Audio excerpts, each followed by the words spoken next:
ಪುತ್ತೂರು ಖಾಸಗಿ ಬಸ್ ನಿಲ್ದಾಣದ ಬಳಿ ಇರುವ ನಾಗದೇವರ ಕಟ್ಟೆಗೆ ಅನ್ಯಕೋಮಿನ ಯುವಕನಿಂದ ಹಾನಿಯುಂಟು ಮಾಡಲು ಯತ್ನಿಸಿರುವುದನ್ನು ವಿಶ್ವ ಹಿಂದೂ ಪರಿಷತ್ ಬಜರಂಗ ದಳ ಪುತ್ತೂರು ಪ್ರಮುಖರು ತೀವ್ರವಾಗಿ ಖಂಡಿಸಿದ್ದಾರೆ. ಸ್ಥಳಕ್ಕೆ ಪ್ರಮುಖರು ಭೇಟಿ ನೀಡಿ ಪರಿಶೀಲನೆ ನಡೆಸಿದರು.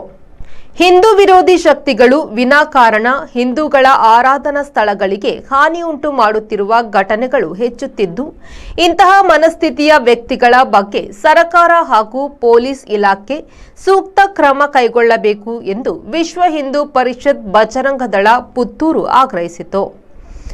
ಅನೀಶ್, ವಿ4 ನ್ಯೂಸ್, ಪುತ್ತೂರು.